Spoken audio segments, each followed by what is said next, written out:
पूरा मंदिर पधारे थे। उन्होंने पूर्ण आश्वासन दिया कि राजस्थान सरकार के सीएम साहब को, मैं भी कहूंगा, और भारत सरकार के पीएम साहब को ये ज्ञापन आप वहां तक, दिल्ली सरकार तक पहुंचाऊंगा। और हमको उम्मीद, आज पूर्ण विश्वास है, देवी के दर्शन करने पधारे मंत्री महोदय, पेट्रोलियम मंत्री महोदय, आज हमको पूर्ण विश्वास है। और मानवेंद्र सिंह जी पूर्व सांसद के अत्यंत प्रयासों से हमारे को टाइम दिया। राजस्थान के पचपदरा में देश की सबसे बड़ी रिफाइनरी बन रही है। वर्ष 2013 में करीब 12,000 बीघा जो जमीन है वो सरकार ने रिफाइनरी के नाम पर आवंटित की और यहाँ पर 198 नमक की खानें चल रही थी, जिसको लेकर के इन लोगों को, जो जिनकी खानें थी, उनको लेकर ये कहा गया कि आपको मुआवजा दिया जाएगा। लेकिन आज मुख्यमंत्री दौरे को लेकर के ये जो पूरे यहाँ खारवाल समाज के लोग हैं और जहाँ जिनकी भी खानें थी, वो तमाम लोग, उनके जो प्रतिनिधि मंडल हैं, वो मुख्यमंत्री से मिलने के लिए हाथ में ज्ञापन लेकर के आए हैं। इनकी क्या बात है, क्या कुछ करने के लिए, और क्या आपकी पहल ये समझाएं कि नमक की खानें यहाँ पर 2013 में थी, उसके बाद ये मुआवजे वाला मामला है क्या? 2013 में राज्य सरकार ने 32.34 स्क्वायर मील नमक क्षेत्र था, उसके अंदर से 12,034.10 बीघा जमीन को डी नोटिफाइड, मतलब अलवणीय क्षेत्र घोषित करके ये रिफाइनरी के लिए एक्वायर किया है। उस जमीन में हमारी 198 नमक की खानें कार्यरत थी।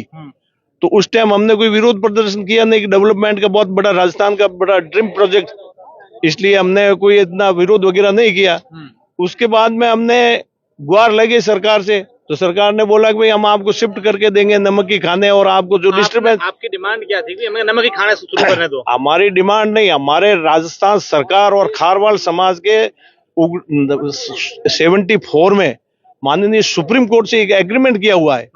उस एग्रीमेंट के पैरा नंबर 16 में लिखा हुआ है कि कभी भी डेवलपमेंट का बड़ा प्रोजेक्ट इस जमीन पर लगता है तो हमको यहाँ से हटा सकते हैं, उसके बदले में ऐसी कैसी नमक की खाने चालू करके दे गवर्नमेंट, और जो डिस्टर्बेंस चार्ज है इतने सालों का वो दे। मेन हमारी मांग यही है। तो खाने खोदने के लिए सरकार तो अभी प्रयास कर रही है, और मेन हमारा जो उपक्रम विभाग था राजस्थान सरकार का, स्टेट एंटरप्राइज, वो डिपार्टमेंट खत्म हो गया है। अब अनुभवी कोई अधिकारी है नहीं, तो राज्य सरकार ने 19/2/2018 में एक कमेटी गठित की, उसमें कलेक्टर साहब को अध्यक्ष बनाया है। कलेक्टर साहब, एसडीएम साहब, तहसीलदार साहब और हम लोग वगैरह, जीएम डीआईसी वगैरह, ये सारे, तो वो मीटिंगें करते हैं और उनको समझ में नहीं आता कि मामला क्या है, और हमारी सुनते हैं नहीं। मेन बात ये है। और अब वो 198 खाने खोदने के लिए कमेटी के मार्फत वो सरकार को भेजने एस्टिमेट बना के, तो पहले तो 2017 में बीएसआर नरेगा की थी 54 रुपया, वो भेजी, उसमें कोई काम करने के लिए तैयार नहीं। वो नरेगा की रेट दी हमको 2020 में, उसके बाद में वापस हमने बोला कि रेट कम है, कोई ठेकेदार काम नहीं कर सकता, कार्यकारी एजेंसी। उसके बाद में 20 में भेजी रेट 2020 की, वही नरेगा की। और अभी भी जो मीटिंगें हो रही है, कलेक्टर साहब वगैरह कर रहे हैं, हमारे अध्यक्ष कलेक्टर साहब कमेटी के, तो वो नरेगा की जो बीएसआर है नमक खाने खोदने की, वो भेज रहे हैं। संभव नहीं है, जो उस नरेगा की रेट में खाने खोदना कोई संभव नहीं है, जबकि नरेगा की रेट तो बहुत ही कम है। आज जो लास्ट में तीसरी बार रेट भेजी वो 82 रुपया है, जबकि पीडब्ल्यूडी और रिको की रेट है 200 रुपया।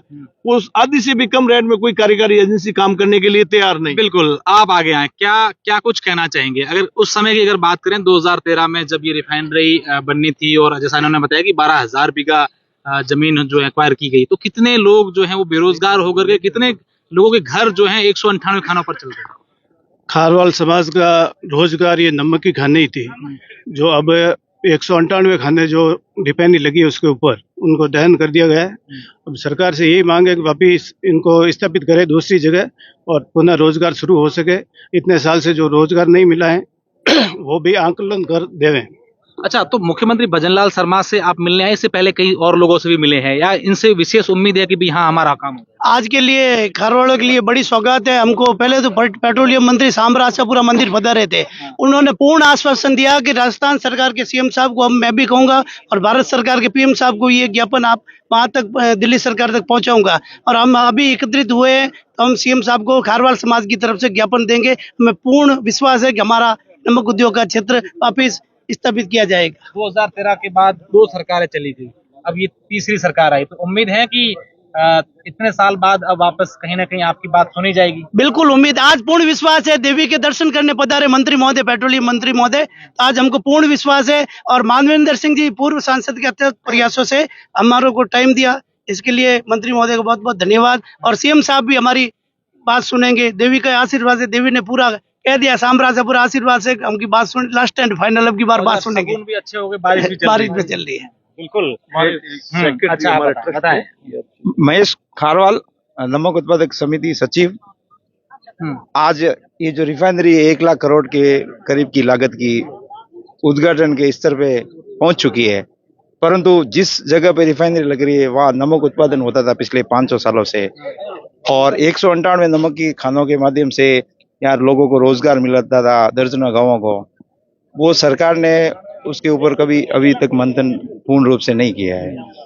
वो 2013 से लेकर टाइम क्या दिया था आपको 2013 में जब एक्वायर की, तब क्या हो गया, कितने समय में आपको वापस खाने बना के देंगे? खाने तो बहुत जल्दी तैयार करके देने की बात की थी। एक खान भी अब तक तैयार नहीं। एक खान क्या, एक पैसा ढेला तक नहीं दिया। सरकार ने आंकलन करने में 13 साल लगा दिए है। नैतिकता यही कहती है कि उद्घाटन से पहले नमक की खानों को पुनर्स्थापित करें और प्रतिवर्ष जो नमक उत्पादकों को आय की हानि, आर्थिक नुकसान हुआ, उसका आंकलन कर भुगतान करें। अब क्या उम्मीद लग रही है आपको? आज हरदीपुरी जी से भी हमारी मुलाकात हुई, उनको बड़ा आश्चर्य हुआ कि 13 सालों से आप पीड़ित है, सरकार ने इस प्रकार का खाली टेबल वर्क किया है, धरातल पे किसी प्रकार का आगे भी क्रियान्वित नहीं हुई है। तो उन्होंने कहा मुख्यमंत्री से भी बात करेंगे और जिला कलेक्टर बालोतरा से भी बात करके जल्दी से सर्वे कराकर खानों का जो आंकलन है नुकसान का वो करके भुगतान करने का पूरा। निश्चित तौर पर ये तमाम वो लोग हैं जो कहीं ना कहीं इस नमक के खान संबंधित जो मसला चल रहा है इससे प्रभावित हैं। अब देखने वाली बात होगी कि मुख्यमंत्री भजनलाल शर्मा और केंद्रीय पेट्रोलियम मंत्री हरदीप सिंह पुरी इस मामले को कितना गंभीरता से लेते हैं और कब इन लोगों को सौगात मिलेगी, क्योंकि 198 खाने जहां चल रही थी तो आप यकीन मानिए कम से कम 500 से अधिक परिवार उन खानों से पल रहे थे। बहुत बहुत धन्यवाद।